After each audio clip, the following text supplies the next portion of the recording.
So hi everyone, my name is Ankita and today welcome to the yet another episode of Bring Your Own Sunshine. Today is episode number 5 and we have a very renowned personality who is my personal favorite as well, Dr. Sandeep Atre sir. Thank you for having me here, Ankita. I'm so fortunate to have you today sir. Thank you for Thank, coming in my show. I'm so thank you. glad, Thank you so everyone for delighted, joining. so thrilled to have you. And I would say that all the viewers, along with me, are in the state of euphoria to have you with us. Thank you. So we are all are on cloud nine. So before getting started and giving the professional introduction of Sir, I would like to share my own personal experience. So while I was doing my masters, Sir, I took the training from Sir for my GDPI, that is group discussion and personal interview. I don't know if Sir remember or not. And I was so mesmerized by his way of teaching, the way he used to tell the concepts with the help of his own experiences and personal anecdotes. Fortunately, I was able to clear a lot of interviews of the company. However, my destiny was not job, but entrepreneurship. So then started the journey of entrepreneurship. And for me and my husband, Sir was always a guiding star. And he was always there, which I would like to acknowledge on this platform. And Thank you today, so much. it's honor for me to have you, sir, over here. Thank you so much. Now, I have a lot of affection for you and yeah, Prashant, and I genuinely think that it's an absolute honor being here. yeah. Now, talking about the professional introduction of Sir, Sir is a counseling psychologist, as well as he is an internationally recognized specialist in emotional intelligence training. Sir is a founder of Socialigence, a venture which is specializing in emotional and social intelligence development through its e-learning course rooted in neuroscience and psychology. Sir is a co-founder of a very popular coaching of Central India, CH Agemakers. But very highlighting point is Sir is a author of very prominent books. Sir has written Observing Non-Verbal Behavior, as well as he has written Understanding Emotions Logically. He has also written a book which is on various aspects of life called as Two Powers of Everyday Wisdom. I have this with me right now. It's really a Thank you. fantastic book, sir. Over 2 decades, Sir has been training a lot of professionals, I would say innumerable thousands of professionals from over 50 companies, as well as Sir has been training a lot of individuals in order to sort and excel in their interpersonal skill and their intrapersonal skills. And many of the viewers who are watching and maybe they have done some of the other workshop of Sir, or maybe they have attended the session, would agree that Sir is one of the most powerful orator one could ever hear in the lifetime. So thank you, Sir. Thank you, Ankita. And today's topic, Sir, is how one should lead an emotionally balanced life and be emotionally intelligent. So I think we will be bifurcating our entire session in 2 segments. One is emotional balance and then moving to emotional intelligence. Sure. So the very first question, sir, would be that what is emotional balance and why do you think it is really important for everyone? And then what will be the repercussions if a person is leading an emotionally imbalanced life? Ankita, होता क्या है कि जब हम अपनी जिंदगी शुरू करते हैं ना, तो हमारे पास इंफॉर्मेशन तो होती नहीं, हमें पता नहीं होता है कि हम कौन है, हमारा खुद का भी कोई नाम नहीं होता है। और इनफैक्ट अगर कोई हमें देख देख के दीपू दीपू बुलाता रहता है तो हमको लगता है हम दीपू हो गए, वो भी बहुत बाद में समझ में आता है। But one thing is for sure कि हमको इमोशंस जो है वो प्री इंस्टॉल्ड मिलते हैं। हम जब आते हैं तो ऑलरेडी जो है वो मैन्युफैक्चर्ड, जब एक बच्चा होता है तो वो मैन्युफैक्चर्ड बच्चा जो होता है वो manufactured actually pre installed features लेके आता है, उन फीचर्स को इमोशंस कहते हैं। अब होता क्या है कि बच्चा कैसे पता करता है कि उसके लिए क्या इंपॉर्टेंट है? तो बच्चे को सबसे पहले जो है, अगर आप दूध छुड़वा दें, दूध उसको चाहिए और दूध छुड़वा दें, तो उसको अंदर से बुरा लगता है। तो उसको पता चलता है कि बुरा लग रहा है मतलब दूध मेरे लिए इंपॉर्टेंट है। हम्म, अब एक पर्टिकुलर शख्स ने उसको गोद में उठाया, तो उसको लगता है कि यार ये शख्स जब उसकी गोद से हटता है तो उसको पता लगता है अंदर से बुरा लग रहा है, तो उसको लगता है अच्छा ये शख्स इंपॉर्टेंट है। ठीक है। हम्म, अगर उसको आप एक एक सर्टन जो है वो टेम्परेचर पे रखते हैं और रूम के, हम्म, और उसको जो है वो बुरा लगता है, तो उसको अंदर समझ में आ जाता है कि यार ये वाला टेम्परेचर जब इतना होता है तो जो है वो उसे अच्छा लगता है, और अगर टेम्परेचर इतना गिर जाए या उतना बढ़ जाए तो उसे अच्छा नहीं लगता। So we learn what is important to us through our emotions.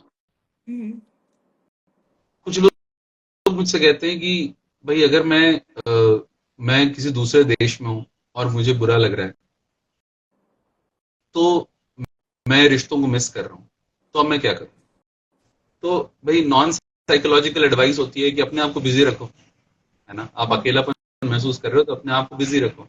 लेकिन नहीं, उल्टा है। अगर आप अकेलापन महसूस कर रहे हो तो listen to your emotions, because your hmm, emotions will always tell you what is important for you. Hmm, तो आपको पता चल जाता है कि भाई अरे, मैं जो हूँ वो इमोशन मिस कर रहा हूँ, अकेलापन महसूस कर रहा हूँ, मतलब my emotions are telling me that I genuinely value, and in the heart of my heart I genuinely value connection, I genuinely value connectedness.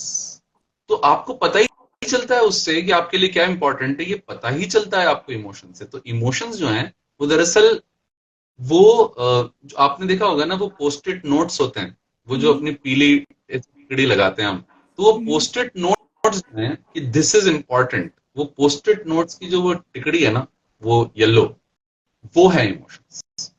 Emotions हमको बताते हैं कि हमारे लिए क्या इंपॉर्टेंट है और क्या नहीं है। अब इंपॉर्टेंट यहाँ पे एक और चीज है कि अगर आप इमोशनली बैलेंस्ड जिंदगी जी रहे हैं, तो उसका मतलब ये है कि आप अपने इमोशंस को सुन रहे हैं, एक्नॉलेज कर रहे हैं, और साथ ही साथ उन इमोशंस को इंटेलिजेंटली फुलफिल करने की कोशिश कर रहे हैं। अब भाई ऐसा तो हो नहीं सकता है कि आपने एक कार देखी अंकिता, आपको लगा ये कार बड़ी खूबसूरत है, ये मेरे पास होनी चाहिए, तो इमोशंस ने ये तो बता दिया हम्म, क्या, ये जो है इस कार को लेने की डिजायर है। करेक्ट, लेकिन अब आप इसे कैसे लेना चाहेंगे, और उसको लेने के लिए आप किस तरह से अपना हाउ ढूंढेंगे? व्हाट तो मिल गया इमोशन से, हम्म, अब हाउ कैसे ढूंढेंगे, वो जो है वो इंटेलिजेंस के साथ करना पड़ेगा। करेक्ट, इसे इमोशनल इंटेलिजेंस कहते हैं। इमोशन आपको आपका व्हाट बता दे और इंटेलिजेंस आपको उसका हाउ बता दे। हम्म, अब इमोशनली बैलेंस्ड लाइफ अगर इंसान जी रहा होगा तो वो अपने व्हाट और हाउ दोनों को क्या कर रहा होगा? बैलेंस कर रहा होगा। हम्म, अगर वो व्हाट और हाउ को बैलेंस नहीं कर पाया, जैसे एग्जाम्पल लो, अब भाई एक इंसान है, उसका रिश्ता टूटा, हम्म, अब उसका रिश्ता टूटा, अब उसने कहा ये रिश्ता टूट गया, मेरे को अंदर से बुरा लग रहा है, अंदर से बुरा लग रहा है, मतलब इसको इमोशन क्या बता रहे हैं अंकिता? इसके लिए जो भी इसका बिलवेड, जो भी लवर है, वो इसके लिए इंपॉर्टेंट था, था, है ना? हम्म, अब इस गम को सुनने के बाद वो इस गम को एड्रेस करने के लिए क्या करता है? वो जाता है और कहीं पे खड़े होकर सिगरेट फूकने लगता है, ठीक है ना? या फिर कहीं पे जाके जो है वो शराब पीने लग जाता है। तो देखिए ध्यान से, एब्सोल्युटली, उसको व्हाट तो मिल गया था, लेकिन हम्म, उसने हाउ में मैस, हम्म, बैठ के वो नेटफ्लिक्स बांचने लग जाता है। तो व्हाट तो मिल गया पर हाउ में मैस कर गया। उसके बजाय अगर वो ये हम्म, कहे कि ये रिश्ता मेरा क्यों टूटा, ये जो शख्स था ये मुझसे क्यों रूठा, ये जो शख्स मैं अपनी जिंदगी में चाहता हूँ वो हम्म, शख्स मेरी जिंदगी में बना रहे, या उस जैसा कोई शख्स मेरी जिंदगी में बना रहे, ये कैसे पता चलेगा? तो फिर उसके लिए वो हाउ ढूंढे कि भाई मुझ में ही कोई कमी थी, है ना, कुछ तो हम्म, मजबूरियां रही हो, कोई हम्म, बेवफा नहीं होता। तो वो क्या करेगा? वो हम्म, सोचेगा कि बहुत ऐसा क्या गड़बड़ हो गया था, रिश्ते में कहाँ गड़बड़ हो गया, है ना? प्यार के लिए चार पल कम नहीं थे, कभी तुम नहीं थे, कभी हम नहीं थे, अरे हो सकता है टाइम गड़बड़ हो गया, टाइम नहीं दिया एक दूसरे को। आप इस तरह करेक्ट, सोचोगे तो फिर आप इमोशन के साथ क्या लगा रहे हो? आप इंटेलिजेंस लगा रहे हो, हम्म, है ना?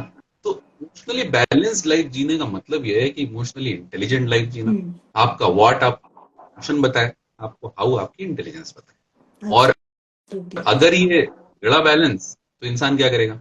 इंसान फिर डिप्रेशन में जाएगा, फिर एंजाइटी में जाएगा, फिर वो शराब पीने लग जाएगा, फिर वो सिगरेट पीने लग जाएगा, फिर वो तम्बाकू खाने लग जाएगा, फिर वो वीड करने लग जाएगा, फिर वो नेटफ्लिक्स पे करने लग जाएगा, फिर वो गेमिंग करने लग जाएगा, फिर जो है वो कंपल्सिव जो है वो ईटर बन जाएगा, करेक्ट। है ना।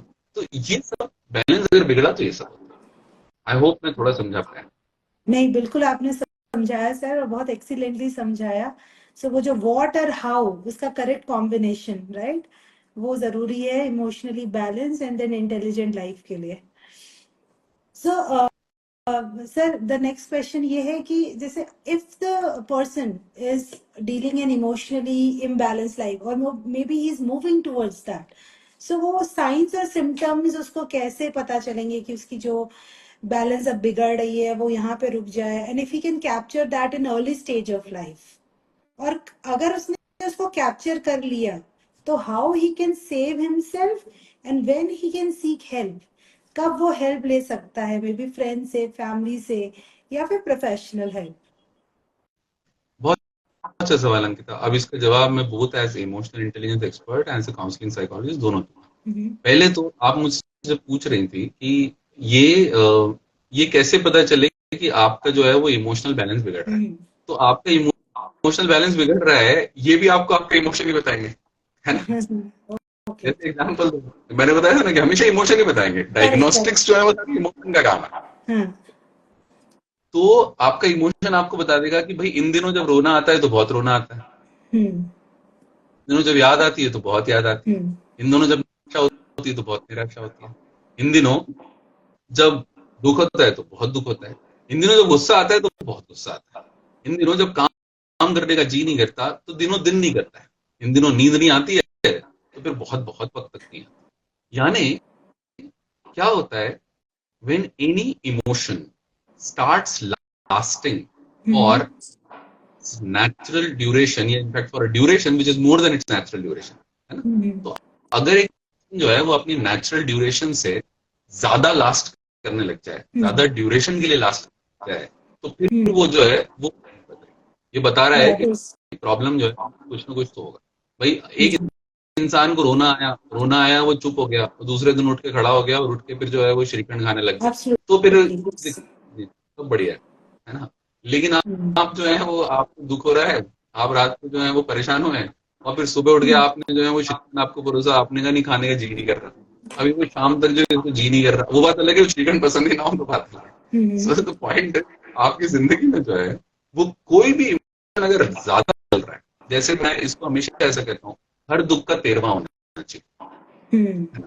भाई हमारे यहाँ जो हिंदुइज्म में एक बड़ा अच्छा कॉन्सेप्ट हुआ करता था, वो था सुतक, और वो हिंदुइज्म का जो सुतक का कॉन्सेप्ट है वो इस्लाम में, सिखिज्म में, क्रिश्चियनिटी में, जैनिज्म में, इन सब में अपनी अपनी तरह से है।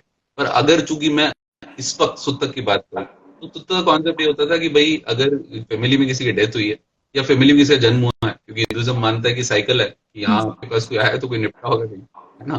तो इसलिए इम्पोर्टेंट है कि वो जो आते हैं उसमें पूरा कुटुंबा जो है वो 15 दिन पता क्या करता है, पूरे 15 दिन, अब तो 15 दिन आ गया और घटता है, लेकिन पूरे 15 दिन ओरिजिनली दुख मनाते थे सब लोग साथ बैठ के, तो एक साथ सारा दुख जी लेते और फिर दुख जी के जो निकल जाता। अब अगर आप उन 13 दिनों में, 15 दिनों में वो दुख नहीं जी पाए ढंग से, और दुख ने आपने जो है वो दुख को जो है वो आके जाने नहीं दिया, तो फिर क्या होगा, स्ट्रेच होगा, है ना। तो वो अगर स्ट्रेच हो रहा है तो फिर वो क्या बन रहा है, वो प्रॉब्लम में आ रहा है। तो आप खुद से पूछो, is my emotion lasting for a duration more than its natural और usual duration in my life. अगर वो हो रहा है समझ जाइए कि अब आपको जो है वो हेल्प की जरूरत है। अब वो हेल्प के लिए सीधे किसी काउंसलिंग साइकोलॉजिस्ट के पास आने की जरूरत नहीं है, पहले जो है वो आपके दोस्त काम आएंगे। अच्छा, पहले परिवार काम आ जाएगा, फिर दोस्त काम आएंगे, उनसे पूछो, फिर आपका जो जिंदगी में आपका बिलोवेड लवर है उससे पूछो, फिर उसके साथ रहकर भी कोशिश करो, फिर थोड़ा सा जो है वो क्या करने की कोशिश करो, फिजिकली एक्टिव ज्यादा होने की कोशिश करो, नींद अच्छी लेने की कोशिश करो। अगर इस सब के बाद भी कुछ फर्क नहीं पड़ रहा है, then you should not go directly to psychiatrist. आप किसी काउंसलिंग साइकोलॉजिस्ट के पास आइए, फिर वो जो है वो फिर आपको बताएगा कि हो सकता है ये केस जो है क्लिनिकल साइकोलॉजिस्ट का है, या फिर आपको साइकेट्रिस्ट से मिलना चाहिए कि नहीं मिलना चाहिए। कई बहुत अच्छे साइकेट्रिस्ट जो हैं वो ऑफ कोर्स काउंसल भी करते हैं, तो वो मिल लेते हैं और मिलने के बाद आपको बता देते हैं कि भाई देखो तुम्हें गोलियों की जरूरत नहीं है, तुम्हें दरअसल अभी अपने जहन में जो चल रहा है उसको प्रोसेस करने की जरूरत है। तो कई बार वो ही बहुत से काउंसिल कर लेते हैं, या फिर वो जो है वो किसी काउंसलिंग साइकोलॉजिस्ट या क्लिनिकल साइकोलॉजिस्ट को रेफर कर देते हैं। So that is how this whole thing works. I hope मैं समझा पाया। बिल्कुल sir. So I think there was a question also in our box. So I think you have answered. So Pal ma'am was asking, being emotional is right or wrong? Is it wrong to be emotional? तो sir ने बिल्कुल rightfully answer कर दिया है कि emotion जो है transient होना चाहिए, उसकी एक लाइफ ड्यूरेशन होनी चाहिए, उसकी शेल्फ लाइफ होनी चाहिए। बहुत ज्यादा हो रही है तो you have to get keep और check on Ankita, that. Emotional होना इम्पोर्टेंट है या नहीं, इस पे तो बहुत इंपॉर्टेंट लाइन है, मेरी नहीं है, किसी और की है। हम्म। अच्छा, किसी और का लेना नहीं, क्योंकि उससे अपनी सोल करप्ट होती है, और अपना छोड़ना नहीं, क्योंकि उससे इंटेलिजेंस इंसल्ट होती है। मुझे नहीं ओके। पता किसने, लेकिन बहुत अच्छी बात कही कि भाई मुझे डर उस दिन से नहीं है जिस दिन मुझे डर उस दिन नहीं है जिस दिन मशीनें इंसानों की तरह सोचने लग जाएं। मुझे डर उस दिन से है जिस दिन इंसान मशीनों की तरह ना सोचने लगे। और मुझे लगता है कि वो डर सही साबित हो रहा है। अब इंसान मशीन की तरह सोचने लगे, अब वो इमोशनल नहीं हो रहे हैं, इसलिए वो मेस्ड अप, वो करेक्ट। इमोशन ब्लॉक कर रहे हैं, वो इमोशन डेफर कर रहे हैं, वो इमोशन डेविएट कर रहे हैं, वो इमोशनल नहीं हो रहे हैं। इमोशंस, यस यस, या इमोशंस को वो कर रहे हैं, या correct. So the next question sir ये है मेरा आपसे कि बहुत लोग प्रोफेशनल हेल्प अभी नहीं लेना चाह रहे हैं, या प्रोफेशनल गाइडेंस, उसको टैबू भी मानते हैं, मे बी मीटिंग साइकेट्रिस्ट और psychologist. I mean however things are changing, we can see अब चीजें बदल रही हैं, but still I mean what is your take on that? मुझे तो लग रहा है बहुत ज्यादा बदल रही हैं चीजें। अब जो है या वो हाँ, सारी उम्र के लोग जो हैं वो अंकिता, वो अब ये वो इस गए हैं कि जो है वो अपनी जिंदगी में इमोशंस के साथ काम करना एक प्रायोरिटी है, और इमोशंस के काम करना एक प्रायोरिटी है। इनफैक्ट पता नहीं अंकिता तुमने देखा है या नहीं, पर मैंने तो देखा है वो वक्त कि एक टाइम पे फैमिली फिजिशियंस हुआ करते थे। फैमिली फिजिशियंस ऐसे हुआ करते थे कि इनफैक्ट वो एक टाइम था जब हिंदुस्तानी पिक्चरों में जो है, सॉरी हिंदुस्तानी गलत वर्ड है, इंडियन पिक्चरों में जो है, भारतीय पिक्चरों में जो है वो भारतीय पिक्चरों में एक टाइम पर जो है वो ऋषिकेश मुखर्जी पिक्चरों में स्पेशली एक डॉक्टर मामा हुआ करते थे, या डॉक्टर चाचा हुआ करते थे। तो वो जब आते थे घर पे, तो घर में किसी की तबीयत अगर खराब होती थी, मान लो जो है वो किसी बड़े की तबीयत खराब हुई, तो डॉक्टर मामा आया करते थे। वो अक्सर एक एक्टर बना करता था जिसका नाम था डेविड। पता नहीं आप में से कितने लोगों ने देखा, बड़ा डेविड बहुत डॉक्टर मामा बना है। तो वो डॉक्टर मामा बना करता था, और जब वो अंदर आता था ना, उसके हाथ में सब बक्सा होता था। और फिर होता क्या था कि वहां पर जो है वो एक घर का लड़का जो होता था या लड़की जो होती थी, वो जाके डॉक्टर मामा के हाथ से वो ले लेती थी डब्बा, और उनके साथ साथ चलने लग जाती थी। डॉक्टर मामा उसको छेड़ते भी थे कि क्यों, क्या हाल है, तूने फिर पिताजी की तबीयत खराब करा दी, ख्याल नहीं रखा तो आजकल। फिर वहां आके ना वो बात करता था, और वो घर के पूरे इतिहास के बारे में जानता था, किसको क्या प्रॉब्लम है, किसको किस प्रॉब्लम की टेंडेंसी है, किसको किस प्रॉब्लम का प्रीडिस्पोजिशन है, किसको किस प्रॉब्लम के लिए जो है वो आपको क्या दवाइयां चल रही हैं। अच्छा, आज से 30 साल पहले इसने कौन सी दवाई खाई, तो सब पता रहता था। मेरा ऐसा मानना है कि एक वक्त आएगा जब हमारे यहाँ इसी तरह से फैमिली साइकोलॉजिस्ट हो जाएंगे, और ये बेहद जरूरी लोग हैं। एक्चुअली क्या हो रहा है अंकिता, हमारे समाज में जो है वो धीरे धीरे रिश्तों का बिखराव इतना ज्यादा और इतना जल्दी जल्दी हो रहा है कि अब दरअसल कई बार आपको एक दूसरे से बात करने के लिए भी कोई तीसरा ट्रस्टेड इंसान लगता है। यानी एक रिएक्शन में आप कैटलिस्ट लगने लग गया है, और वो जो कैटलिस्ट है उसकी इंपॉर्टेंस अब ये जो नई जनरेशन है वो तो समझ ही रही है, बल्कि वो जनरेशन जो अभी नई नहीं है, और नई जनरेशन से करीब 2 3 4 डेकेड्स ओल्डर भी है, वो भी अब समझ। और मुझे बड़ी खुशी है कि अब जो है वो लोग इसे टैबू कम मान रहे हैं, और अब लोग किसी साइकोलॉजिस्ट से मिलना इस तरह से नहीं मानते हैं कि एक ने बोला कि मैं चाह रहा हूं मैं साइकोलॉजिस्ट से मिलूं, दूसरा कहता है तू पागल है क्या। पहले एक टाइम होता था जब साइकोलॉजिस्ट से मिलने तो पागल है क्या, ऐसे थोड़ी होता है। वो पागल नहीं है, इसलिए वो मिलने जा रहा है, ठीक है, और पागल ना हो जाए इसलिए मिलने जा रहा है, मिलने जा ठीक है। रहा है, करेक्ट। ये मेरा मानना है एक वेलकम ट्रेंड है, बहुत अच्छा। No no, of course I can understand. आप तो सर इसी डोमेन में हैं और काफी समय से, तो आप अगर देख रहे हैं कि लोग आ रहे हैं तो अवेयरनेस हो रही है और लोगों तक पहुंच रही है, and they are considering counselling psychologist as their trusted person, एंड वो आके मिल रहे हैं, वो मिलना भी चाहिए। सो नेक्स्ट क्वेश्चन सर है डिफिकल्ट इमोशंस के बारे में। So there are difficult emotions, right? So they are pleasant, they are unpleasant and difficult emotions as well. तो ये आते हैं, जाते हैं, और आपने जैसे कहा ट्रांजिएंट है, और फिर उसके अलावा it could stay longer also. So, what are those healthy ways in which one could cope up with these difficult emotions so that he or she should not become unhealthy? बहुत बहुत अच्छा point पूछा अंकिता। क्या होता है, emotion is actually in energy mobilization, है ना। Emotion अगर आप उसको कोई फुल फॉर्म बनाना चाहें, होता नहीं है ऐसा कुछ, है ना, लेकिन इमोशन का फुल फॉर्म बनाना चाहे समझने के लिए, तो वो होता है एनर्जी मोबिलाइजेशन।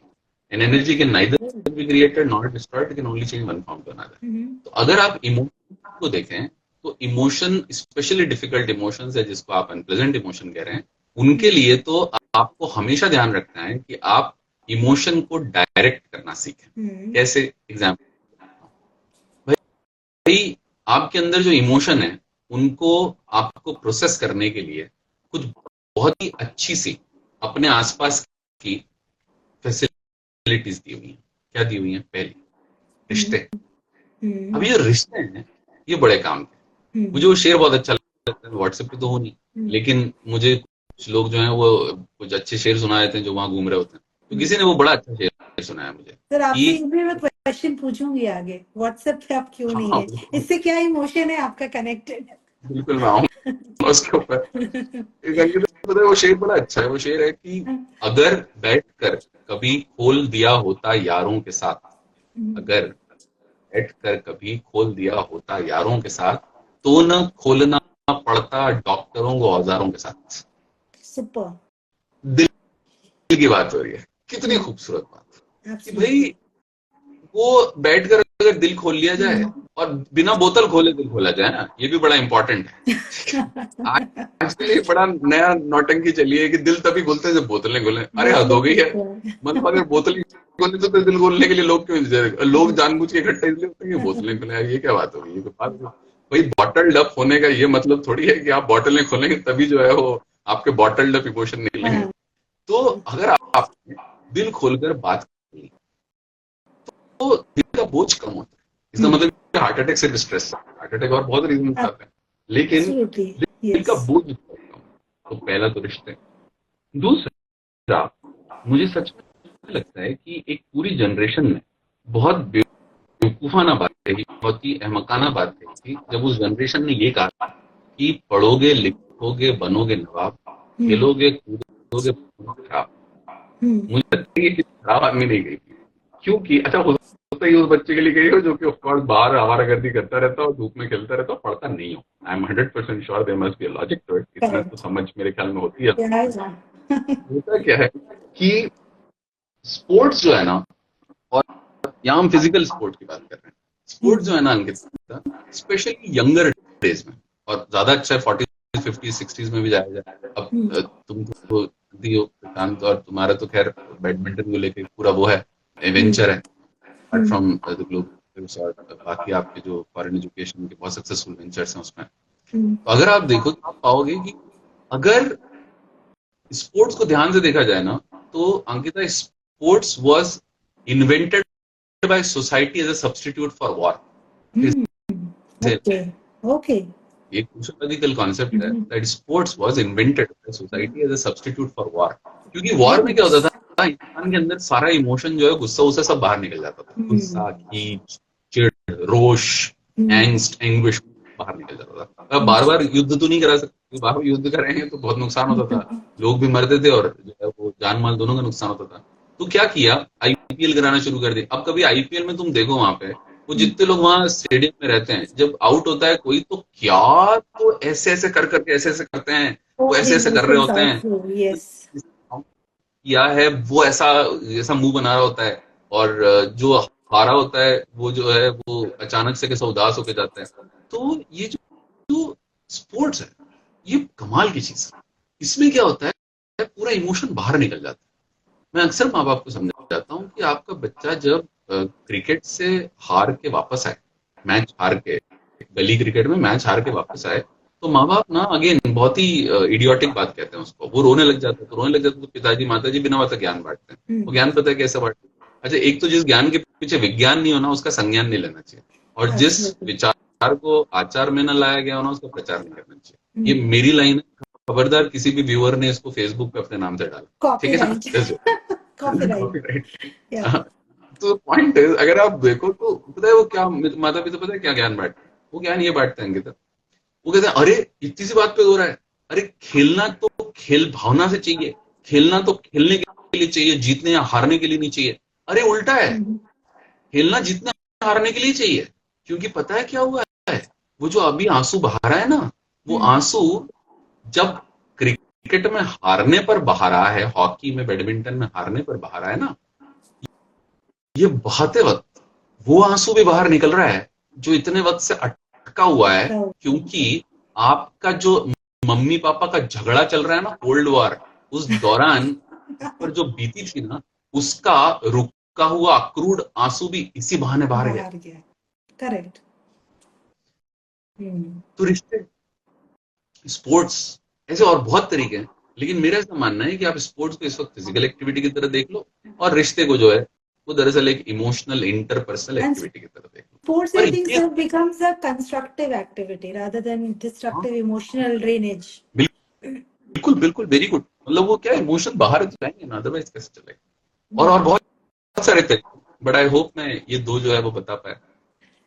नहीं सर, यही है जो आपके एग्जाम्पल्स और एनेक्डोट्स हैं, एक्सप्लेनेशन है.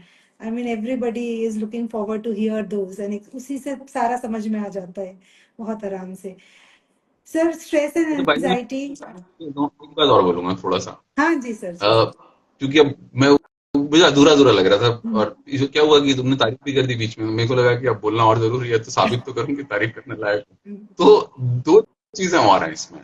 एक है पोएट्री, पोएट्री और लिटरेचर से अगर आप जुड़े रहेंगे तो आप इमोशनली काफी हेल्दी बने रहेंगे, वो आपका इमोशनल फर्स्ट एड है। क्योंकि क्या होता है Ankita, art is good for heart. Wonderful. कभी भी आप हार्ट लिखोगे ना तो उसको आर्ट के बिना लिख नहीं सकते, उसके अंदर आर्ट अपने आप आएगा। Art is very good for, तो पोएट्री जो है ना, पोएट्री में, पोएट्री सुनने लिखने में, कहानी सुनने लिखने में, इंसान के जहन जो है, इंसान का ब्रेन अगर है तो राइट और लेफ्ट ब्रेन, तो जो राइट ब्रेन के इमोशनल एब्स्ट्रैक्शंस होते हैं ना, उनको लेफ्ट ब्रेन के लिंग्विस्टिक फंक्शंस के साथ जुड़ के पोएट्री या लिटरेचर बाहर आता है। और जब ये बाहर आता है ना अंकिता, तो इंसान को ना एक अमेजिंग सेंस ऑफ रिलीज महसूस होता है, चाहे वो खुद लिखे चाहे पढ़े। अब इमेजिन करो कि इंसान जो है वो बहुत परेशान होकर घर आया, और अचानक से उसने जो है वो पीछे एक शेर जो है वो गजल का सुन लिया कि बेबसी जुर्म है, हौसला जुर्म है, जिंदगी तेरी एक अदा जुर्म है। अब इमेजिन कीजिए उसने अभी जॉब छोड़ा था, स्टार्टअप शुरू किया था, और दोनों तरफ से मारा जा रहा है, और जब वो ऐसा सुनता है, बेबसी जुर्म है, जॉब, हौसला जुर्म है, स्टार्टअप भी नहीं चल रहा है, जिंदगी तेरी एक अदा जुर्म है, कुछ और होना, उसको ऐसा लगता है अरे किसी ने मेरे दिल की बात कह दी। तो वो आर्ट जो है वो एक बहुत अच्छा तरीका है, it's an extremely potent way to get an emotional release and rejuvenation. तो खैर, दो चीजों की, तीन चीजों की बात की मैंने, रिश्ते, स्पोर्ट्स और आर्ट। तो अब मेरे ख्याल में अब अगले सवाल पे चलो, नहीं तो मैं एक ही सवाल पे और बहुत ज्यादा बोलता हूँ। No no sir, I think that's a very important take away, और इसको बोलना बहुत इंपॉर्टेंट भी था. बिकॉज ये कंस्ट्रक्टिव तरीके हैं जब आप अपने आप को इमोशनली बैलेंस कर सकते हैं. आप म्यूजिक लीजिए, आप स्पोर्ट्स लीजिए, आप मे बी आर्ट लीजिए, डांस लीजिए, it could be any form of creative activity, and that adds to a lot of like emotional thing and emotional intelligence and other factors. तो सर ये बहुत important था. और कहीं ना कहीं हम इससे रिलेट भी कर पा रहे हैं कि जो मेरा नेक्स्ट क्वेश्चन है कि how to cope up with stress and anxiety also. बहुत इंपॉर्टेंट आपने बात की। But पहले some तो मेरे को ये easy अच्छा लगा। ways. What are some easy ways? I mean, everybody could do. वो थ्री थ्री वेज में पहले जो अभी तीन आए हैं वो तीनों तो दोनों में एप्लीकेबल है, चाहे Correct. स्ट्रेस हो चाहे एंजाइटी हो, रिश्ते, स्पोर्ट्स और आर्ट। तो वो आधा जवाब तो ऑलरेडी हो गया कि Hmm. ये तो स्ट्रेस और एंजाइटी के साथ डील करने में बहुत काम आएंगे। लेकिन स्ट्रेस और एंजाइटी पहले तो आपने जो दो वर्ड यूज किए नाम के था, कुछ समझ नहीं आता आप कब बोलूं तुम कब बोलोगे। मेरे को लगता है कि आपका आपके सारे फॉलोअर्स हैं, उनके सामने तुम बोलो अच्छा नहीं लगता। नहीं sir, you can तो you as Ankita my mentor always I already acknowledge. You can always say तुम, क्योंकि जब आप day one से जैसे बोल रहे हो आपको वही बोलना है. I am so bad. So Ankita, होता क्या है, तुमने जो सवाल पूछा ना, इसमें ये दोनों शब्द बहुत इंपॉर्टेंट हैं, स्ट्रेस और एंजाइटी। पहले तो एक नहीं, दो वर्ड्स अलग अलग हैं क्योंकि इमोशंस ही दो अलग अलग हैं। इनफैक्ट इमोशनल एक्सपीरियंस दोनों अलग अलग हैं। स्ट्रेस और एंजाइटी में एक फर्क है। क्या होता है अंकिता, एक तो लोग हमारे इंटरचेंजेबल यूज कर लेते हैं। लोग सैडनेस को डिप्रेशन बुलाने लग जाते हैं। मैं कहा, यार भाई, तो डिप्रेशन तो अर्न करना पड़ता है ऐसा। मतलब यहाँ मैं क्लिनिकल डिप्रेशन की बात नहीं कर रहा हूँ, of course that is an extremely serious and an immensely noteworthy point. सब लोग ध्यान रखें, क्लिनिकल डिप्रेशन जो है वो बातचीत से ही सॉल्व नहीं हो सकता है। उसके पीछे एक पूरी साइकोथेरेपी के अलावा साइकेट्रिक इंटरवेंशन जरूरी होता है। उसकी बात नहीं कर रहे हैं हम यहाँ।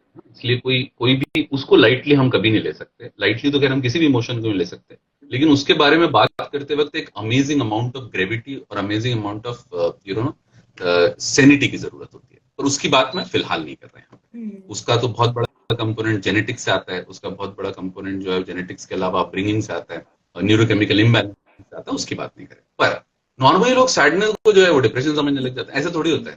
सैडनेस और डिप्रेशन में जमीन आसमान का फर्क है। सैडनेस जो है वो एक्चुअली एक नेचुरल इमोशन है, वो आगे चला जाएगा। डिप्रेशन जो है, डिप्रेशन की बेस्ट डेफिनेशन है सैडनेस दैट हैज गॉन रोग। यहाँ रोग वो वाला आरोग्य वाला इंग्लिश वाला है ना। इस पे और बात करूंगा, पर अभी चूंकि सवाल दो एंजाइटी और स्ट्रेस का, उस पर बात करूँ। स्ट्रेस क्या है अंकिता? स्ट्रेस एक टेम्पररी इमोशनल एक्सपीरियंस है।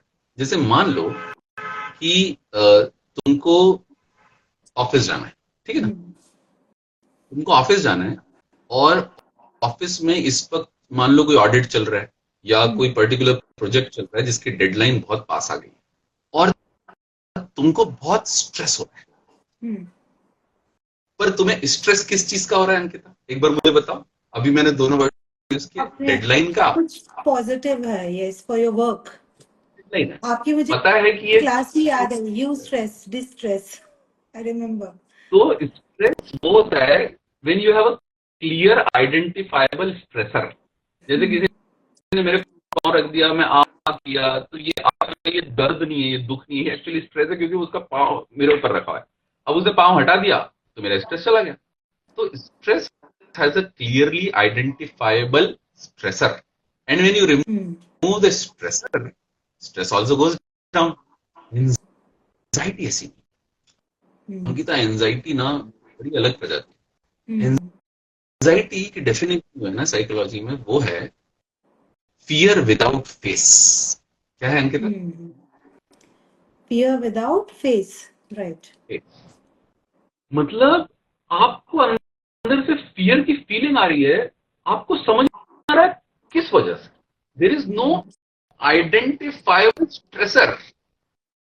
भाई आप भी और आप जो है वो घर से जब भी बाहर निकलते हैं सामने कुत्ता दिखता है तो आपको जो है वो डर लगता है, तो ये फियर है।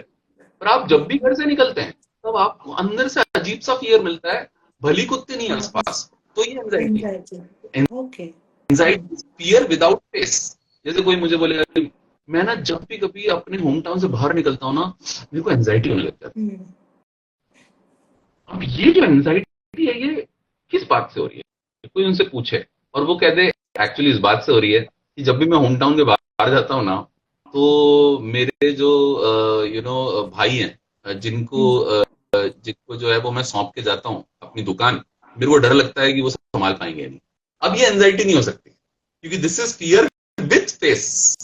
अगर वो जा रहे हो और वो कह रहे हैं यार पता नहीं वहां से निकलता हूँ तो मेरे को ना एंजाइटी होती है। अपने से बड़े लोग ना, मुझे पता क्यों, लेकिन मेरे को एंजाइटी होती है। मैं जब अपोजिट जेंडर वाला इंसान थोड़ा सा क्लोज आ जाता है ना मेरे, तो मेरे को एंजाइटी होती है। ये क्या है? ये एंजाइटी जो है ना, ये स्ट्रेस से, फियर से अलग है, क्योंकि इसका जैसे एक बड़ा खूबसूरत शेर है गजल का कि कभी आप इसको इस तरह देखो तो, सीने में जलन आंखों में तूफान सा क्यों है, इस शहर में हर शख्स परेशान सा क्यों है, इसका जवाब नहीं मिल रहा, तो ये एंजाइटी है। Anxiety, correct sir. इतना क्लियर डेफिनेशन, मतलब वेरी क्लियर है डिफरेंस ना अंकिता? तो आप बिटवीन बोथ। पता नहीं है ना क्यों क्या है, बस वहां से अलग होता है। तो एंजाइटी और स्ट्रेस को डील करने के तरीके भी अलग अलग होंगे। स्ट्रेस को डील करने का बेस्ट तरीका क्या है अंकिता? कॉमन सेंसिकल है। स्ट्रेसर को क्या करो? हटाओ, या हटा स्ट्रेस दो। की तरफ अपना एटीट्यूड चेंज करो। सही है ना? यही दो तरीके हैं, या तो स्ट्रेसर को हटा दो या स्ट्रेसर की तरफ अपना एटीट्यूड चेंज कर दो। जैसे आपको अपनी सास से तकलीफ है, तो आप ये मान लो कि भाई पति के साथ सास फ्री आई है या पत्नी के साथ सास फ्री आई है, अब आप क्या करोगे? अब आप ये कहोगे तो एक्सेप्टेंस। पैकेज डील किया यार, पैकेज कुछ ना कुछ तो गलत आना ही था, चलो कम से कम पता तो चलता है, ठीक है ना? तो एग्जांपल दे रहा हूँ मैं, आप all you know, all due respect to all those through the pain, but the point To is all husbands आप, and stars, relatable by all females. तो ये कैसा है अंकिता? अब क्या Yeah. होता है एंजाइटी के साथ? ऐसा नहीं, एंजाइटी को ठीक करना, एंजाइटी से डील करना एक प्रोसेस है, वो धीमे धीमे होता है। वो कहीं अंदर बहुत पुरानी चीज कहीं पे जो है वो दबी हुई, जो आपको तक पता नहीं चल रही। बहुत सारा अनकॉन्शियस कंटेंट है, हालांकि कॉन्शियस बोलने लगते हैं आजकल, पर एक्चुअली अनकॉन्शियस, फ्राइड ने जो यूज किया था वो वर्ड, सिगमंड फ्राइड ने अनकॉन्शियस यूज किया था, फिर अनकॉन्शियस को बेहोश से जोड़ दिया, फिर लोग सबकॉन्शियस बोलने लगे। पर एक्चुअली प्री कॉन्शियस और अनकॉन्शियस कंटेंट खूब सारा है, उसको ऊपर लेके आएंगे तब एंजाइटी सॉल्व होगी। आई होप मैं समझा पाया। तो सर, मतलब एक question which now all of a sudden popped up in my mind, that anxiety will always need medical attention. Well, anxiety शुरुआत में मेडिकल अटेंशन नहीं लगती भाई। अगर आपने उसे साइकोथेरेपी यानी काउंसलिंग के थ्रू, जिसे लोग टॉक थेरेपी कह लेते हैं, कायदे से वो टॉक थेरेपी से ज्यादा टॉक एंड हियर, उस थेरेपी से अगर दूर हो सके तो एंजाइटी को उससे दूर करने की कोशिश पहले करनी चाहिए, ठीक है ना? पर कई बार एंजाइटी अगर पैनिक अटैक से ही शुरू हुई है सीधे, और आपके लिए बड़ा मुश्किल है उस प्रोसेस से गुजरने के दौरान खुद का इमोशनल मैनेजमेंट, तब आपको साइकोलॉजिस्ट और साइकेट्रिस्ट दोनों की जरूरत पड़ती है। अब साइकोलॉजिस्ट जो है वो मास्टर्स और पीएचडी के थ्रू आते हैं, साइकेट्रिस्ट जो है वो एमबीबीएस एमडी के थ्रू आते हैं। तो साइकेट्रिस्ट एक डॉक्टर है, साइकोलॉजिस्ट दरअसल मेडिसिन वाला डॉक्टर नहीं है, उसकी समझ, जहन की समझ, माइंड की, और डॉक्टर की ब्रेन की है। ब्रेन हार्डवेयर है, माइंड सॉफ्टवेयर है। तो हार्डवेयर सॉफ्टवेयर दोनों में अगर सॉफ्टवेयर के लेवल पे ठीक हो जाए तो अच्छा, वरना हार्डवेयर की जरूरत है। और अगर सिस्टम एकदम ही कोलैप्स करने वाला हो तो फिर ऐसे को पकड़ो जिसको हार्डवेयर भी है और साथ में कोई सॉफ्टवेयर वाला भी। या बिल्कुल सही सर। तो मुझे ऐसा लगता है कि कहीं ना कहीं वो जो एक मामा चाचा और रिलेशन वाला कॉन्सेप्ट है, वो एक first hand, then the step to psychologist, and then it has to move to psychiatrist, correct? And if the symptoms are extremely heightened, of course ये बदला भी जा सकती है सीक्वेंस, और पहले साइकियाट्रिस्ट से मिला जा सकता है। साइकियाट्रिस्ट भी बहुत भले लोग होते हैं अक्सर, वैसे भी साइकोलॉजिस्ट सारे अच्छे नहीं होते, वैसे भी साइकियाट्रिस्ट भी सारे अच्छे नहीं होते, सारे अच्छे प्लम्बर भी नहीं होते यार, कारपेंटर भी नहीं होते, तो फिर इनमें अच्छा बुरा क्या। पर साइकियाट्रिस्ट जो है वो भी कई बार इस एंगल से जाया जा सकता है अगर बहुत हाइटेंड है। और फिर इसमें भी बहुत फर्क है, एक है साइकोटिक, एक है न्यूरोटिक। अब ये वर्ड यूज नहीं किए जाते साइकोलॉजी में, पर अब मैं इसलिए बोल रहा हूँ क्योंकि शुरुआत में यही वर्ड यूज किए जाते थे। तो न्यूरोटिक मतलब इंसान जो है वो अपने जहन के कंट्रोल में है, जब उसकी रियलिटी और इमेजिनेशन के बीच का सेपरेट करने की पॉसिबिलिटी अभी खत्म नहीं हुई है। वो रियलिटी और दोनों के बीच में क्या कर पाता है, अभी भी सेपरेशन कर पाता है। इसे प्रॉब्लम कहते हैं। और वो न्यूरोटिक प्रॉब्लम जो है वो नॉर्मली काउंसलिंग साइकोलॉजिस्ट उसको हैंडल करता है। साइकोटिक प्रॉब्लम क्या, इंसान का सेंस ऑफ रियलिटी और सेंस ऑफ इमेजिनेशन के बीच का जो पूरा वो है सेपरेशन है ना, वो क्या हो गया, गड़बड़ हो गया, पता ही नहीं चल रहा कब रियलिटी इमेजिनेशन बदल गई, इमेजिनेशन रियलिटी में जा रहा है। भाई इंसान को जो है वो इमेजिनेशंस होते हैं, इंसान को जो है वो बहुत सारे स्किज़ोफ्रेनिया, बहुत सारे इस तरह के इमेजिनेशन के अलावा, हेलुसिनेशन के अलावा उसको कई बार अंदर से एक्स्ट्रा सेंसरी परसेप्शंस होने लग जाते हैं। सेंसरी परसेप्शंस की तरफ उसका जो रजिस्टर करने की एबिलिटी है वो अचानक से बदल जाती है। ऐसे में फिर क्लिनिकल साइकोलॉजिस्ट होता है। मैं बहुत ज्यादा कॉम्प्लिकेट नहीं करना चाहता, लेकिन मुझे Correct. लगा अब मैं थोड़ा सा बताऊं, ऐसा भी नहीं लगे लोगों को कि ये तो वो बात बोल रहा है जो कि कोई मोटिवेशनल स्पीकर बोल रहा है। Correct, sir. Yeah. So, talking about the challenging situation, sir. तो उन challenging situations सबको तो face करना ही पड़ता है, कभी नहीं. तो what do you think? I mean, how the person should maintain the resilience and maintain the positive attitude? क्या मैं सवाल सही समझ रहा हूँ अंकिता? क्या तुमने ये पूछा है, क्योंकि बीच में वो उधर से प्रशांत हेमनानी के नाम से कोई मैसेज आया, मेरे लिए तो नहीं हो सकता हो, है ना? I'm sorry, I just cannot help it. एक जैसे It podcast made you vodcast laugh, बहुत, sir. तो मेरे से पॉडकास्ट वॉडकास्ट बहुत सीरियसली नहीं किए जाते हैं। मेरे को लगता है यार सिंसियरली करो। सिंसियरिटी मतलब sincerity is equal to seriousness plus smile, कि भाई खुश वाला मेरे लिए करने से, तो आप सिंसियर सीरियसनेस अंदर होनी चाहिए, लेकिन स्माइल होनी चाहिए। कुछ तो रहना पड़ेगा ना यार, क्यों कुछ नहीं रहोगे ना तो घर वाले आपको कुछ दिनों में आपको भगा देंगे, क्योंकि सूमड़े लोगों को कोई भी जो है वो नहीं करता। नहीं पसंद ज्यादा सूमड़ा मतलब anyone who is not from Malwa region should understand this. ये एक बहुत अच्छा वर्ड है यहाँ पे, जिसका मतलब होता है द वन हु सल्क्स। तो मेरा ऐसा मानना है कि हम दोनों ही, मैं और अंकिता, सल्क नहीं कर पा रहे बहुत ज्यादा, इसलिए हमको सीरियसली लीजिएगा ना। हम अपने आप को सीरियसली ले, इसका मतलब नहीं कि आप भी न लें, क्योंकि एक प्रोफेशनल का बेसिक ट्रेट क्या होता है? Professional is the one who takes himself seriously, no, takes himself lightly and takes his work seriously. Correct. Perfect. Professional is the one who takes her self lightly but takes her work seriously. तो अंकिता जो है अभी professionally ये podcast कर रही है, मैं भी प्रोफेशनली पॉडकास्ट कर रहा हूँ। प्रोफेशनल का मतलब जो है वो उदास लोग नहीं होते। प्रोफेशनल का मतलब वो लोग नहीं होते जो सूट टाई में घूम रहे होते हैं। प्रोफेशनल वो होता है the one who takes himself lightly and takes his work seriously, herself lightly takes her work seriously. अब कमिंग बैक टू उस क्वेश्चन का आधा जवाब मैंने ऑलरेडी दे दिया. क्या है अंकिता, चैलेंजिंग सिचुएशंस नॉर्मली उसको चैलेंजिंग लगती हैं कि अपने आप को बहुत सीरियसली लेता है. थोड़ा समझा पाया?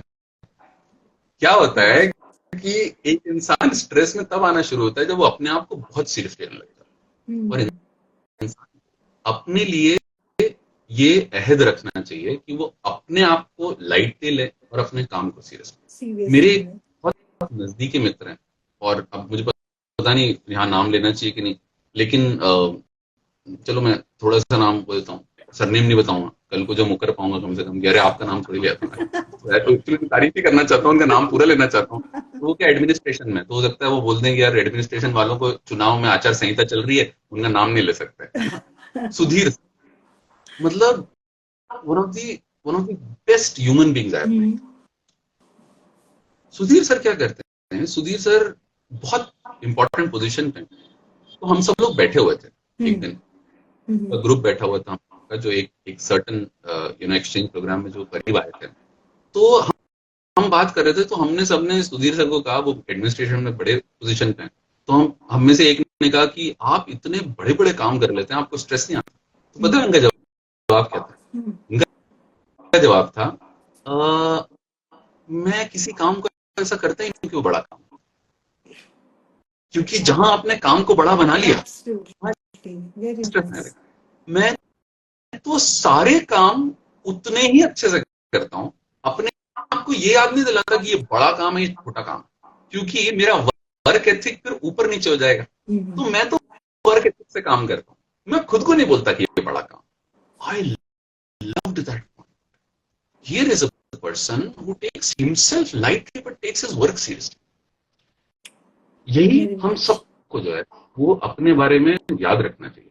अरे मेरे को बड़ा बुरा लगता है, जेई की तैयारी कर रहा है छोरा, नीट की तैयारी कर रही है छोरी, कैट की तैयारी कर रहा है, हम्म, जीमैट जीआरई की तैयारी कर रहा है, आइल्स की तैयारी कर रहा है, हम्म, तो पता नहीं वो कहां से कोई आके उसको ये बोलने लग जाता है कि अरे सीरियसली लो। अरे ऑफ कोर्स सीरियसली लेगा, पैसे भरे हैं उसने, हम्म, ठीक है ना। लेकिन आप ऑफ कोर्स जो बिल्कुल सीरियस ले रहा है उसको तो बोलना ही पड़ता है। पर अगर आपने उसे कहा ना तुझे मालूम है सिलेक्शन परसेंट कितना होता है, हम्म, भाई ये बहुत बड़ी एग्जाम है, ये देश के टफेस्ट एग्जाम है, ये सब मत कर। हम्म, उसे ये आदत दिलाओ, हम्म, चाहे वो यूनिट उसकी स्कूल का, हम्म, भले ही उसका एक जिसे हम कहते हैं ना जिसको हम लोग उस टाइम पे कहा करते थे ट्राइमेस्टर की एग्जाम या उसकी सेमेस्टर की एग्जाम, चाहे वो हो, चाहे वो कैट नीट जीमेट जीआरई वो हो, हम्म, सीरियसनेस अंदर से, वर्क एथिक उतना ही बने रहना चाहिए। absolutely. दूसरे शब्दों में चैलेंजिंग सिचुएशंस को डील करने का बेस्ट तरीका यह है अंकिता कि इंसान को अपना work ethic non negotiable, hmm, not compromise. ये इसको तो मैं है. बेस्ट तरीके से कहूं तो कृष्ण ने, मेरा मानना है कृष्ण जो पहले साइकोलॉजिस्ट थे और कमाल के साइकोलॉजिस्ट थे, मेरा आज भी मानना है कि भगवत गीता जो है एक साइकोलॉजिकल लिटरेचर, हम्म, धार्मिक लिटरेचर ही कम है वो, पर देन ऑफ हम्म, कोर्स इससे ज्यादा है ना, तो कोई चिढ़ गया यहाँ पे तो हम्म, धार्मिक लिटरेचर भी है, हाँ बिल्कुल ठीक है, लेकिन साइकोलॉजिकल भी है। तो पता है जब अर्जुन पूछता है कृष्ण से कि, और कमाल की बुक, अर्जुन पूछता है कृष्ण से कि मुझे कैसा होना चाहिए इंसान हम्म, एज अ पर्सन, तो कृष्ण पता है क्या बोलते हैं, कृष्ण बोलते हैं सुख दुखे समे कृत्वा लाभा लाभो जया जयो ततो युद्धाय युज्यस्व नैवं पापम वाप्स्यसि। हम्म, मतलब वो दुख में, लाभ में, हानि में, जय में, पराजय में जो सेम रह सके समय कृत्वा, वो हम्म, युद्ध में जाकर करे पाप का भागीदार बने।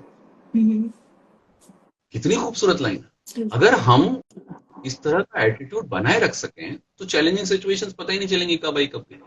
इसको Right. जब देखिए आप गीता के हर श्लोक को अनवर जलालपुरी ने जो है वो शेरों में ढाला।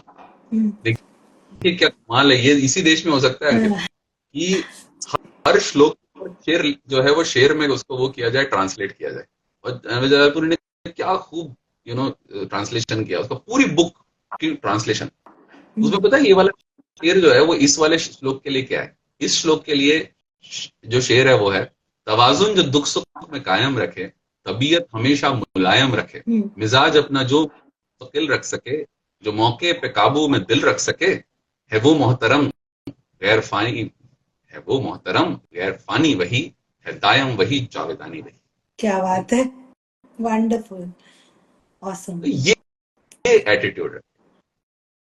So I think challenging situation के लिए हमारा attitude important रहेगा सर, है ना?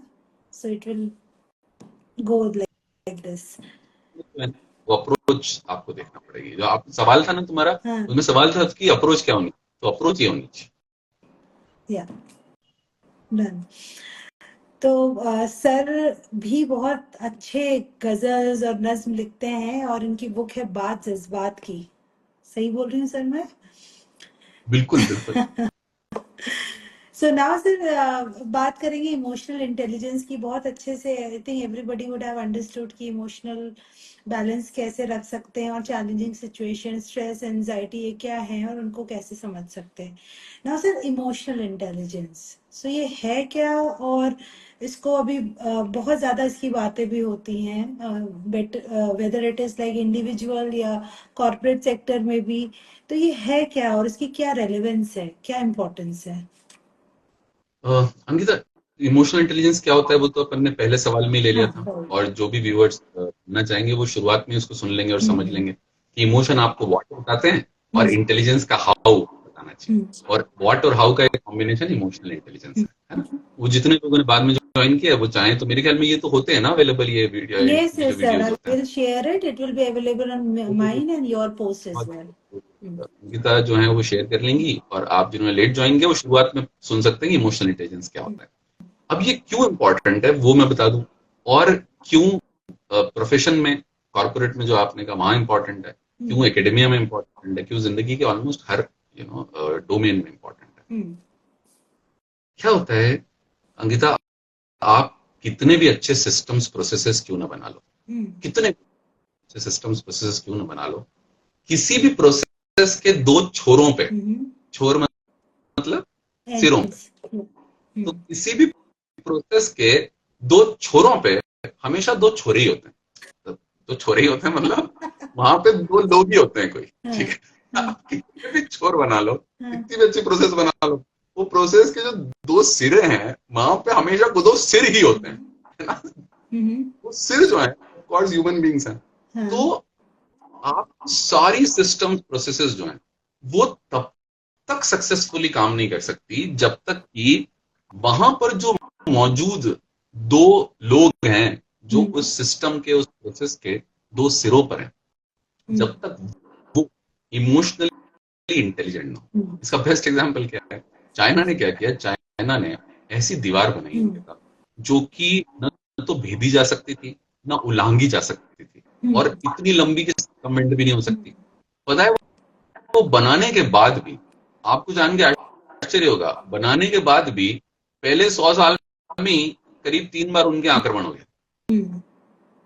और पता है वो क्यों हो गया, क्योंकि अंकिता थोड़ी सी घूस खा के गेट कीपर ने गेट खोल दिया। अच्छा, इमेजिन करो, घर का खाया पिया थोड़ा बारह आना, इतनी बड़ी दीवार, तो बीच में गेट्स भी हैं, अब वो दीवार गई एक तरफ, वो जो वहां पे गेट कीपर्स थे उन्होंने घुस के गेट खोल लिया। अब आपने क्या कर लिया बताओ, आपने कितनी भी अच्छी सिस्टम प्रोसेस क्यों ना बना लिया, फाइनली वो जो शख्स वहां पे मौजूद था सिस्टम और प्रोसेस की सक्सेस को फैसिलिटेट और इंश्योर, तो वही करेगा ना।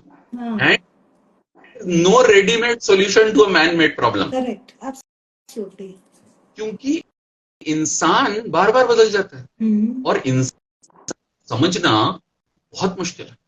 गम मुझे, हसरत मुझे, वहशत मुझे, सौदा मुझे, एक दिल देकर खुदा ने दे दिया क्या क्या मुझे, तो इतना सब कुछ अंदर चल रहा है। अब इसको मैनेज करने के लिए आपको इमोशनल इंटेलिजेंस तो लगेगी, इसलिए ये कॉर्पोरेट में भी उतनी इंपॉर्टेंट है। I hope that answered your question. Absolutely sir, absolutely. और सर इमोशनल इंटेलिजेंस के लिए एम्पैथी उससे जुड़ा हुआ है, उसका एक बहुत इंटीग्रल कंपोनेंट है। तो एम्पैथी का क्या कनेक्शन है इमोशनल इंटेलिजेंस से, वो कैसे डेवलप कर सकते हैं उसकी हेल्प से?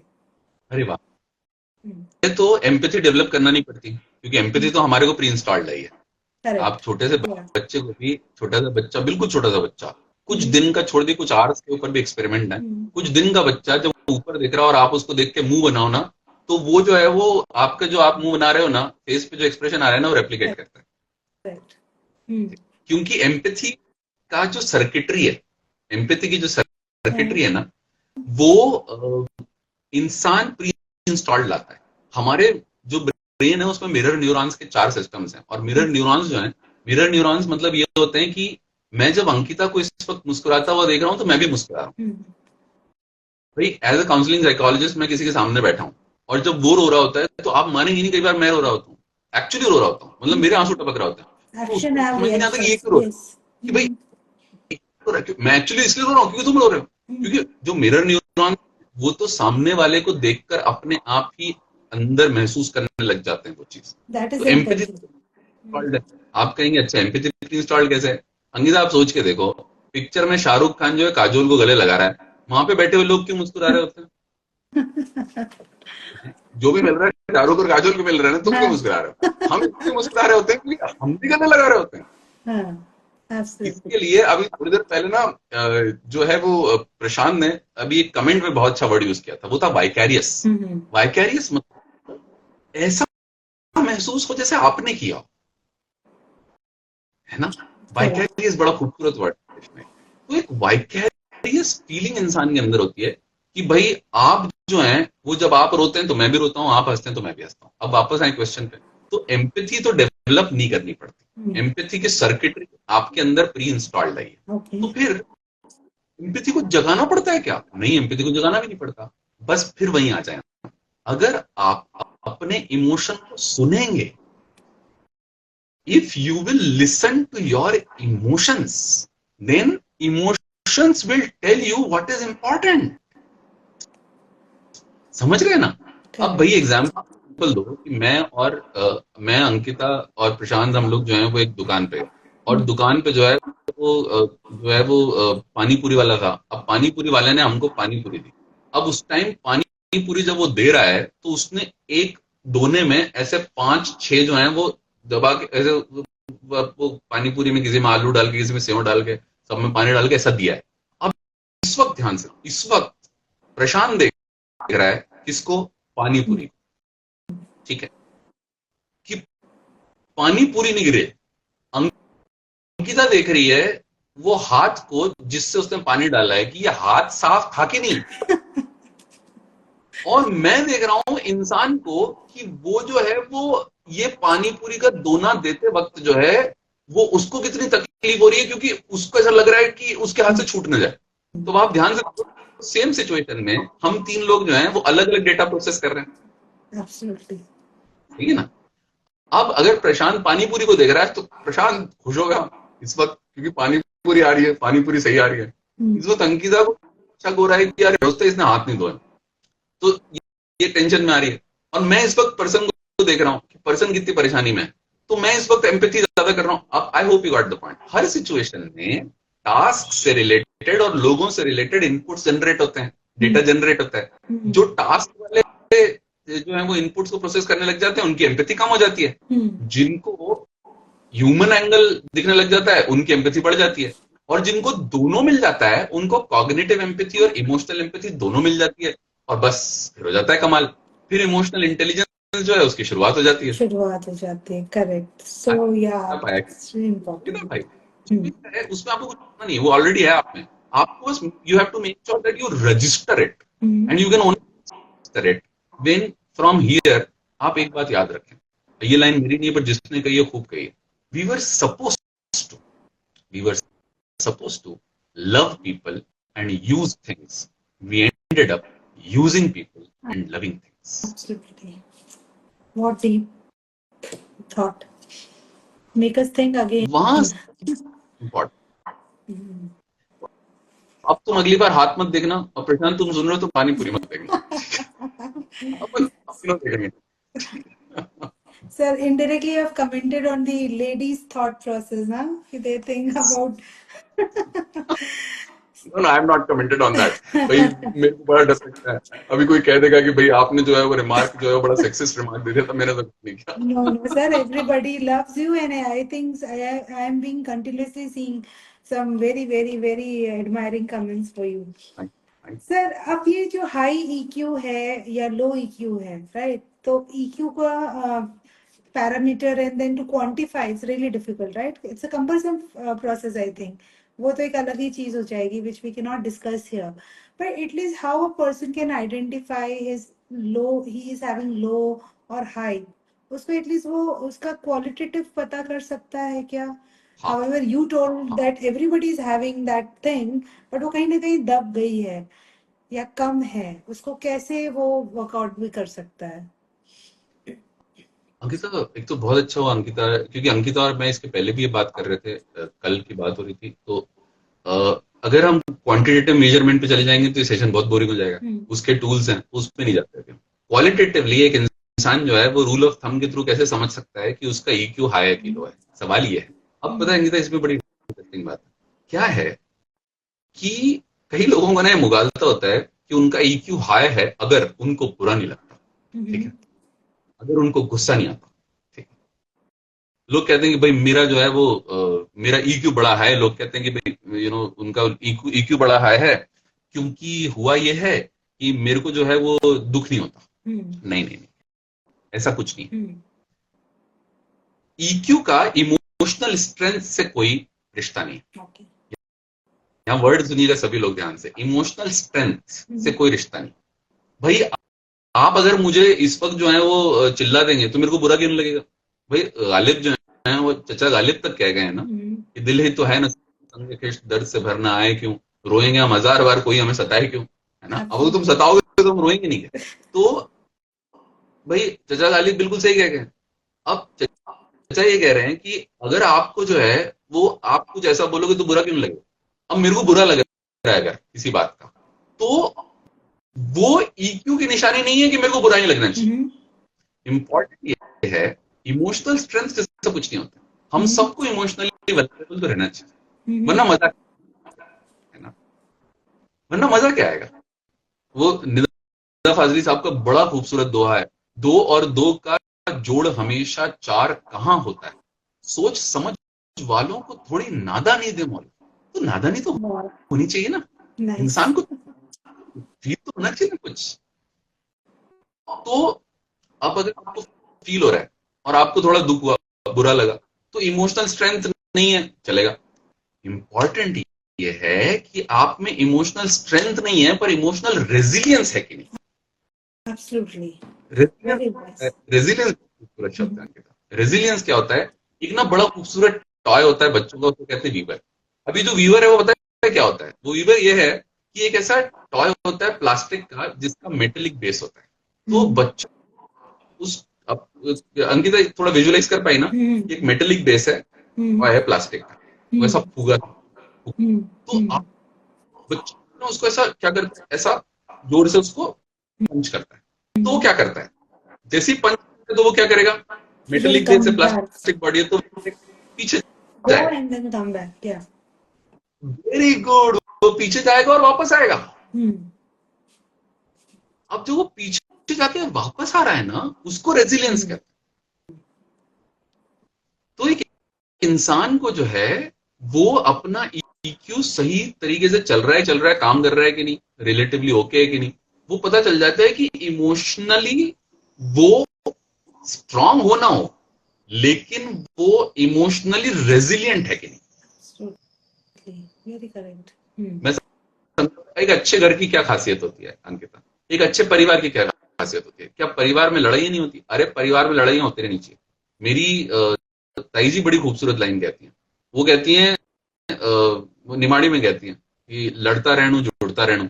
ये मैंने अपनी दादी से भी सुना था, जहां तक मुझे याद आता है, ताई जी से तो मैंने बहुत क्लियरली सुना है कि भाई लड़ता रहनू जुड़ता रहनू। अब लड़ते भी रहो जुड़ते भी रहो, उसमें क्या दिक्कत।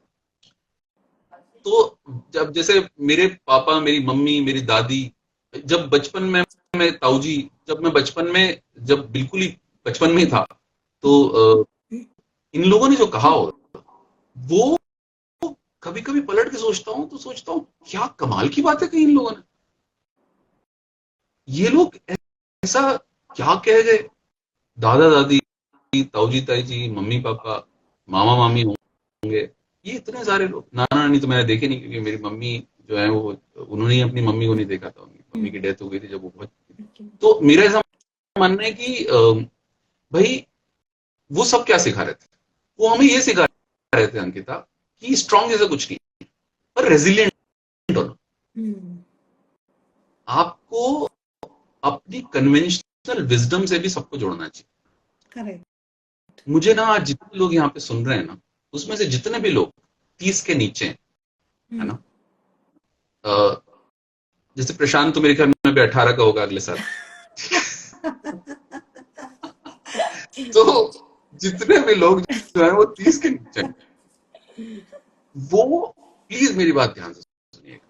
जितने लोग 30 से नीचे, उन सबको अपनी जिंदगी, अपने परिवारों से दोबारा नए तरह से जुड़ने के तरीके खोजने पड़े। क्योंकि क्या है, ये जो ईक्यू है ना, ये वहीं से आता है। क्योंकि इंसान ना सबसे लड़ सकता है, पर अपनी पैदाइश, परवरिश, इन दोनों से नहीं लड़ सकता। इन दोनों से लड़ना नहीं, जुड़ना चाहिए। और हाँ, कई बार हो सकता है, वो पुरानी कहावत है, मेरी नहीं, कि if you do not come from a healthy family, make sure a healthy family comes from you. तो इनसे ये भी सीखिए कि क्या करना चाहिए, ये भी सीखिए क्या नहीं करना चाहिए। क्यों का स्ट्रेंथ से ज्यादा रेजिलियंस से रिलेशन ईक्यू डेवलपमेंट के लिए सबसे अच्छा तरीका है। बहुत सारे और भी तरीके हमने डिस्कस किए हैं, पर इस कॉन्टेक्स्ट में make sure that you again connect to your conventional wisdom. Very nice. ये Sanket very nice. So sir, EQ improve हो सकता है क्या? मतलब हाँ बिल्कुल. EQ आपने को बोल दिया कि वो तो है, but how it could be like, you told me बिल्कुल. resilience से, right? You have to yes. develop that something. पूरा डिस्कशन है ना, हम्म. उसमें जितने तरीके, चाहे वो अपन ने याद है art is good for heart, hmm. ने अपन ने उसके बाद जो है वो उसके उसके पहले बात की थी रिश्ते, फिर हमने कन्वेंशनल विजडम की बात करी. जैसे अब लोग जो है वो समर कैंप में लोगों को भेजते हैं, बच्चों को भेजते हैं. अरे समर कैंप बच्चों को भेजते हो आप? अरे मैं तो पूरी गर्मी की छुट्टियों में अपनी माँ के पास घूमता रहता था. वो भगाती रहती थी, मैं उसके आसपास घूमता रहता था. वो किचन में काम करती थी, वो आदमी को भगाती रहती थी, मैं आसपास घूमता रहता था. भाई वही मेरा समर कैंप था, मैं वहीं बना हूं. Absolutely. माँ बाप अपने आसपास ही नहीं रख रहे हैं. क्या चल रहा है? दुख होता है ना. हम्म. तो मेरा ऐसा मानना है कि सारे तरीके जो हमने डिस्कस किए, उसके अलावा ये तरीका जिसके लिए मैं एक बहुत इंपॉर्टेंट वर्ड यूज कर रहा हूं, एक इकोसिस्टम लगेगा. और वो इकोसिस्टम जो है वो इवेंचुअली हमको अपने फैमिलीज और ऑर्गेनाइजेशन दोनों जगह लगेगा. और ऑफ कोर्स फैमिली पहला. This is the first basic unit, correct? So, how can one enhance social skills and communication through EI? ये I think हाँ, context में है. Yes. ये सेशन अपन एंड कब करें? ऐसा नहीं हो कि अपन दोनों से पहले लोग छोड़ के चले जाएं. नहीं सर, ये सेकंड लास्ट क्वेश्चन है. अच्छा, इस सवाल को फिर एक बार फिर पूछो. मतलब ये अच्छी बात है कि कोई छोड़ नहीं रहा है. How can one enhance social skills and communication through EI? Through EI ना. Very good. मेरे को लगा एआई तो नहीं है. नहीं मेरे को नहीं. लगा ऐसा तो नहीं है कि आर्टिफिशियल इंटेलिजेंस. तो क्या होता है अंकिता, इस जो हम पिछली बार बात कर रहे थे ना, कि मेरा ऐसा मानना है कि मेहमान को तब चले जाना चाहिए जब मेजबान अभी भी चाहता हो कि वो रुके. तो मेरा मानना है कि अपने को ये बहुत अच्छा किया कि ये वाला सवाल है. क्या है अंकिता, सोशल स्किल्स और कम्युनिकेशन स्किल्स ये बहुत इंपॉर्टेंट जो है वो, क्योंकि हम सोशल एंड इमोशनल इंटेलिजेंस, सोशलिजेंस, उसमें जो हम लोगों का ई लर्निंग कोर्स है वो social and emotional intelligence develop कराता है. तो ये जो सोशल स्किल्स और कम्युनिकेशन स्किल है, इसमें मैं दो चीजें बोलूंगा और बड़े इंटरेस्टिंग, आप ध्यान से सुनना सब लोग. जो लोग कॉमर्स कभी जिन्होंने लिया हो 11th में, या फिर जिन्होंने बाद में एमबीए या बीबीए किया हो, उन्होंने वर्ड अक्सर सुना होगा डिमांड. तो डिमांड की डेफिनेशन होती है एबिलिटी एंड विलिंगनेस टू पे. यानी आपके पास एबिलिटी है, पैसा है, पर विलिंगनेस नहीं है तो भी डिमांड नहीं है. और अगर इच्छा है पर पैसा नहीं है तो भी डिमांड नहीं होगी. तो demand is ability and willingness to pay. ठीक है. सोशल और स्किल्स और कम्युनिकेशन स्किल्स करने के लिए आपको दोनों लगते हैं, पर ये सीक्वेंस उलट जाती है. पहले आपको कम्युनिकेशन की विलिंगनेस लानी पड़ती है, एबिलिटी नहीं लानी पड़ती, विलिंगनेस लानी पड़ती है, एबिलिटी आ जाती है. देखिए ये बड़ी इंटरेस्टिंग बात है. अगर आप विलिंगनेस ले आए ना, तो फिर आगे पीछे जो है वो एबिलिटी भी आई जाती है. वो जो शेर है ना जगजीत सिंह की गजल का, जवां होने लगे जब वो तो हमसे कर लिया पर्दा, हया यकलख्ताई, हया यकलख्ताई और शबाब आहिस्ता आहिस्ता. तो हया एकदम जाएगी, हया आई, शबाब आहिस्ता आहिस्ता आएगा. वैसे ही मैं और आप अगर सोशल स्किल्स और कम्युनिकेशन स्किल्स को बेहतर करना चाहते हैं ना, तो अंकिता हमको एबिलिटी नहीं लाना, हमको सिर्फ विलिंगनेस लानी. करेक्ट. आएगी तो हम बाहर निकलेंगे, लोगों के सामने आएंगे, लोगों से जुड़ेंगे, नए चेहरे मिलेंगे, एबिलिटी फिर आना शुरू. और of course there are ways कि आप किसी ई लर्निंग कोर्स से, किसी इन पर्सन कोर्स से आप जो है वो किसी कोच से सब सीख सकते हैं, लेकिन विलिंगनेस पहले. अब इसमें ना मुझे बड़ा मजा आता है. हमारे यहाँ कम्युनिकेशन की विलिंगनेस बहुत कम है. क्या है Ankita, we are an over communicating and under communicated society. अब वेरी यहाँ मैं उस नाइस। सवाल का जवाब दे दूं जिसमें तुम पूछ रही थी कि व्हाट्सएप पे क्यों नहीं हूं मैं। अरे भाई, मेरा ऐसा मानना है कि इंसान को जितना कम्युनिकेशन हम लोग कर रहे हैं ना, लेडीज एंड जेंटलमैन, आप जितने लोग सुन रहे हैं, हम जितना कम्युनिकेशन कर रहे हैं ना अंकिता, उससे 10% कम्युनिकेशन में हमारा काम चल जाएगा। No but communicated society. अरे मेरे को तो बड़ा मजा आता है, मेरे को मजा ये आता है कि अब इसको एग्जाम वजह भी दे देता हूँ, उसका लॉजिक भी देता रहता हूँ।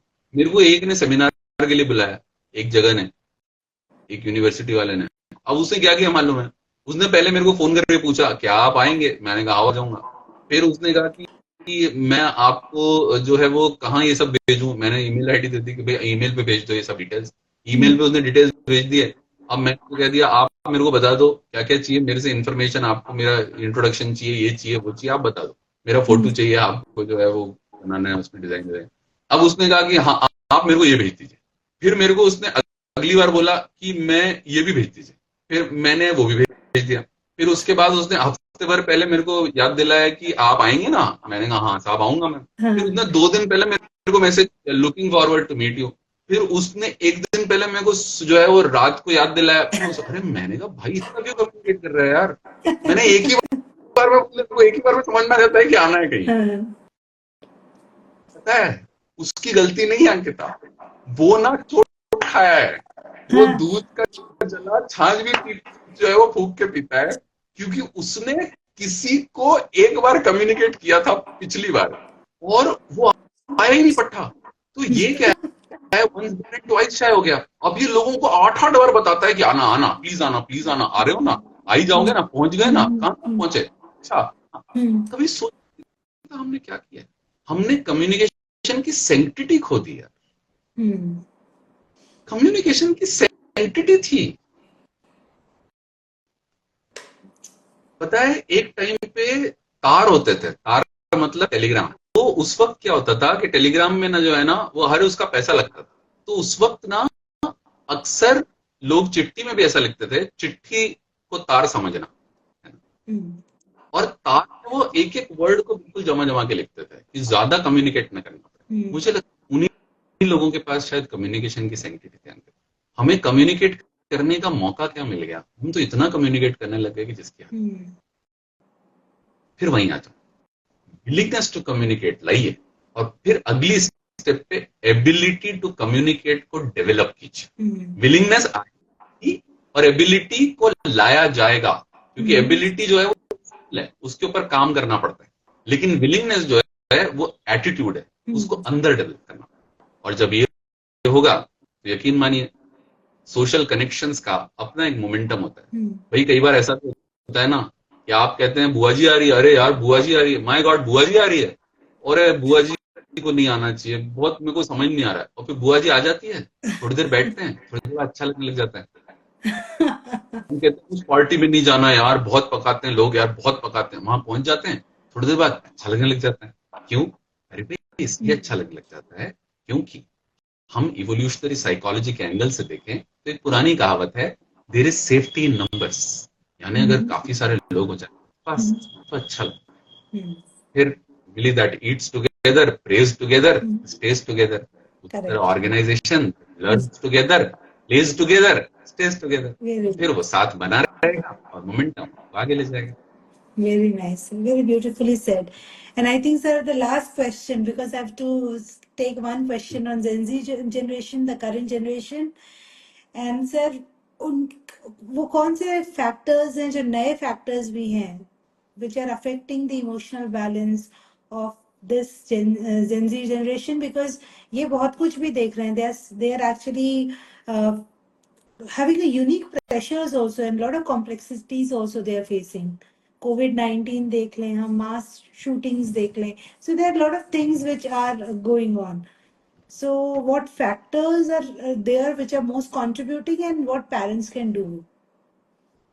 गीता, सबसे बड़ा फैक्टर जो कि किसी भी और जनरेशन के पास इतना नहीं था पर जेनजी के पास सबसे ज्यादा है, जो आप जिसका बोल रहे हो, और वो क्या है, वो अभी अभी मैंने कोट फेसबुक पे डाला था, वो उससे रिलेटेड। वो कोट ये था कि आजकल लोग रात को देर तक जागने को कूल समझते हैं, जबकि नींद ही वो कूलेंट है जो कि दिमाग के इंजन को गर्म होने से बचाता है। Yeah, I read that. Yeah.